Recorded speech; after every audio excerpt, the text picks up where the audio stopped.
I watched something yesterday. They're not asking Jared Goff. This is not an easy offense. Like, they're throwing the ball up the field. Seam throws.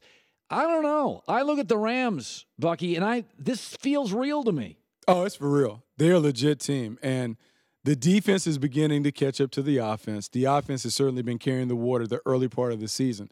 The reason you can buy into the Rams is because they have all the ingredients to be a team that has lasting power. They have a running back that can carry him not only as a runner but as a receiver. They have playmakers on the outside that are very comfortable in their roles. They have a quarterback that is growing by leaps and bounds with each game. And they have a stone-cold killer as a play caller in Sean McVay.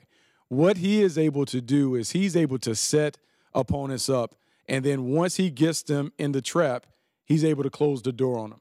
What he did coming out, that big play to Robert Woods when he set him up, ran the post, he knew they were in quarters coverage. He put some bait in the trap. The safety ate it, and then Robert Woods runs away from Jonathan Joseph for a big play. He does that over and over and over again. And so when I look at the Rams, they have all of the things to be a team that is not only in the playoffs, but a legitimate team to be the last one standing when we talk about it in February. You know, so let me talk about the Steelers for a second. I think they have more talent than the New England Patriots. I absolutely believe that. But the Patriots can go on the road, and they're like grown-ups. You get the Steelers, Mike Tomlin's last 4 buys, extra time, they're 1-3 and should have lost yesterday. The Steelers drive me nuts. You know, and here's what drives me nuts about people. God doesn't give everybody talent. But I've worked with people in this business. God gave them the voice and the looks, and they squander it.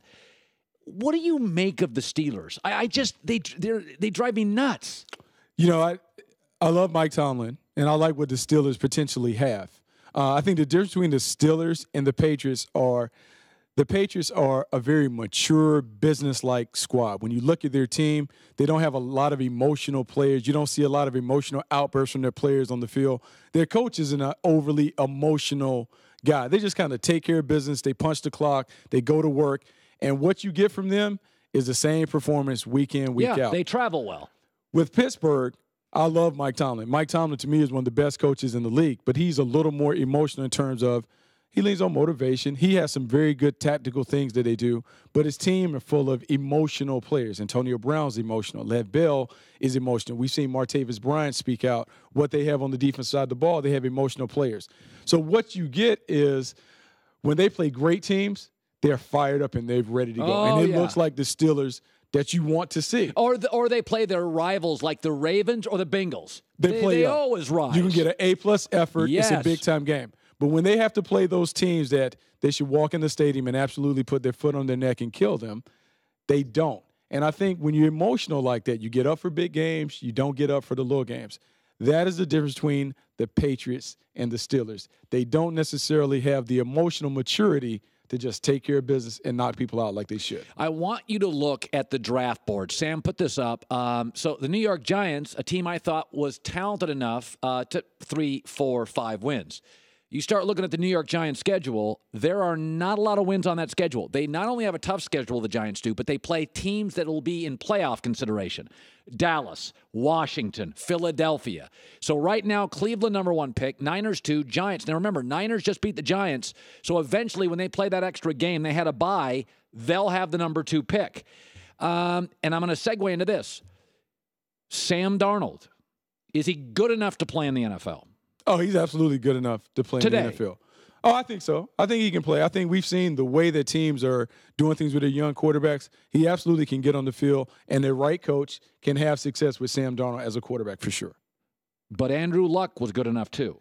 Andrew Luck was absolutely good enough to come out the year before he came out. I think the big thing for Darnold is he's have to make a decision when he does the self-evaluation. I'm good right now, and I can come out.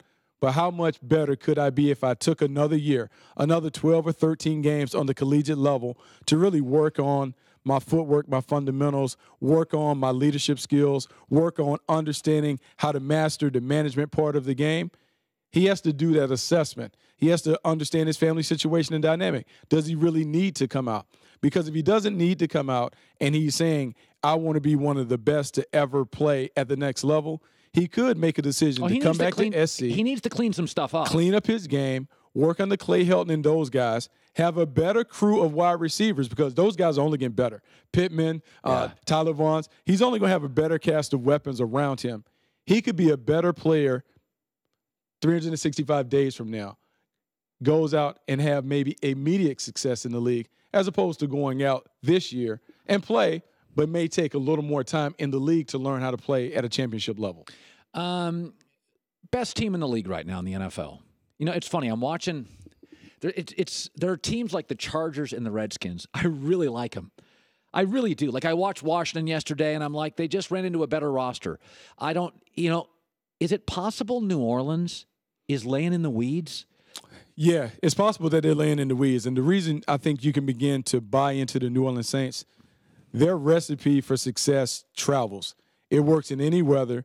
They went on the road and took care of Buffalo, and they showed people that the way that they play doesn't matter if they're in the dome. The teams they used to have in the past, they had to play in the dome. But now, because they're running through the running backs instead of through Drew Brees, they have a better chance of being able to win against any team. When I look at Kamara and Ingram, both of those guys are dynamic in what they do. Both can run inside, outside. They can catch passes in the passing game. They can make plays. I look at what they've been able to do defensively. They're able to create turnovers and make plays defensively and get stops. And one of the underrated moves that I think has happened for the Saints and no one has talked about, Mike Nolan joined the team as the linebacker coach, and I think he has been able to be a voice of reason the former Niner in guy. That room. Former Niners head coach, longtime defensive coordinator. Respected. I think his experience certainly has helped them put together the defense. And not to take anything away from Dennis Allen, it's always a collaborative effort when you're putting together the defense. But having that wise old soul in the room, I think has helped that defense make progress. And so now you have a play caller in Sean Payton, who now has an offense that is dynamic, is explosive, but they also can morph into a power ball control team. This is what Pittsburgh is. Big Ben and Breeze now don't have to be 38 throw-a-game guys. They don't have to be that. And I think the difference between Big Ben and Breeze is very comfortable playing small ball. He has shown that he can dink and dunk and work the intermediate areas of the field, very comfortable in that light. And also the way that they have changed the complexion of their team with the running backs taking over, it has been able to mask some of the deficiencies that may be coming in Drew Brees' game. We don't talk about it because they're so efficient that it really doesn't pop off the screen. But it's an older quarterback. The older the quarterback gets, the better the support has to be for him. We're seeing that play out in New Orleans. Thanks for watching. Subscribe here to get the latest from the show. Also, be sure to check out more of the best clips from The Herd or go watch a few segments from the newest show on FS1, First Things First, with Chris Carter and Nick Wright.